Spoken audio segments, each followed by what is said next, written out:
Greetings. In this video, we're gonna start the question again in a different manner.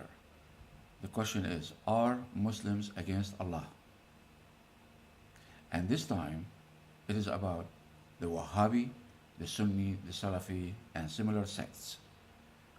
We're asking the question, are those Muslims against Allah? And this is video part number 1.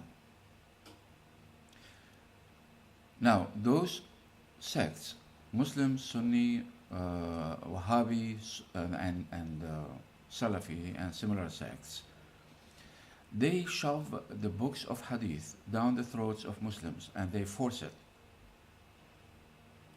And they lie by claiming that this is a revelation from Allah. Okay, now they speak about some people who wrote the Hadith during the life of the Prophet ﷺ, and against their lie, because it's even in those books that they respect so much, Muslim and Bukhari, it is mentioned clearly, and the rest of the books of Hadith mention clearly that the Prophet prohibited anybody from the Sahaba, from those who lived during his time, from writing anything except the Quran. Anything except from the Quran.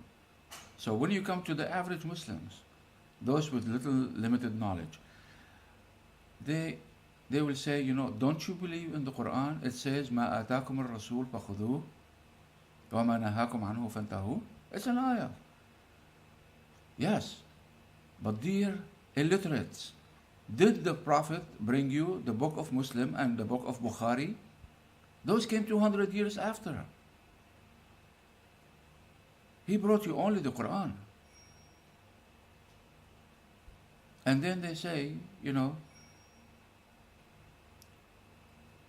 other ayahs that say, أطيعوا الله وأطيعوا الرسول. Obey Allah and obey the Messenger.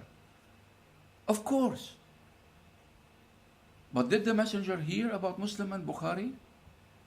And what they are going to relay on his tongue, on his mouth? Most of it is not right, not true. Some of it is even kufr, evil. Yes, Muslim and Bukhari, and the rest of the books. So obey Allah and the Rasul. Rasul is not a prophet only, he is a messenger carrying a message. Rasul, messenger. So means obey Allah and his messenger in the message that he brought from his Lord to mankind. But you don't understand. If he said, أطيعوا النبي, that's a different issue altogether. But how little you understand. Especially the Wahhabi.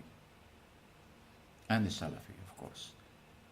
So therefore, أطيعوا الله وأطيعوا الرسول, obey Allah and His Messenger, is about the Quran, the message that He brought from Allah. ما نهاكم عنه فانتهوا وما أتاكم الرسول فخذوه وما نهاكم عنه فانتهوا. This is about the Quran that Allah gave to Rasulullah alayhi salatu wasalam, and He brought it to us. ما أتاكم, He brought you the Quran. He did not bring you Muslim and Bukhari. And He prohibited the Sahaba from writing His Hadith or anything. So the question is, to the Wahhabi, the Salafi, the Sunni, and similar sects, are the books of Hadith the Sunnah of Rasulullah sallallahu alaihi wasallam, or you are lying to the mainstream of Islam? They say mainstream, and the Ummah, Ajma'at al-Ummah, the Ummah agreed upon. When Muslim and Bukhari agreed on something, Ajma'at al-Ummah. No, not the Ummah. The Ummah never had an agreement on such. It is just, Muslim and Bukhari, the Muslim scholars, they collected the books and they said, oh, look, okay, here's Muslim agreed with Bukhari and here's Bukhari agreed with Muslim. Otherwise, they differentiated and they disagreed big time, but what they agreed on. And now we have Ajma'at al-Ummah, the nation agreed upon. No, the nation did not agree upon. And if the Sunni agree, the Shia don't, the Sufi don't, and so on.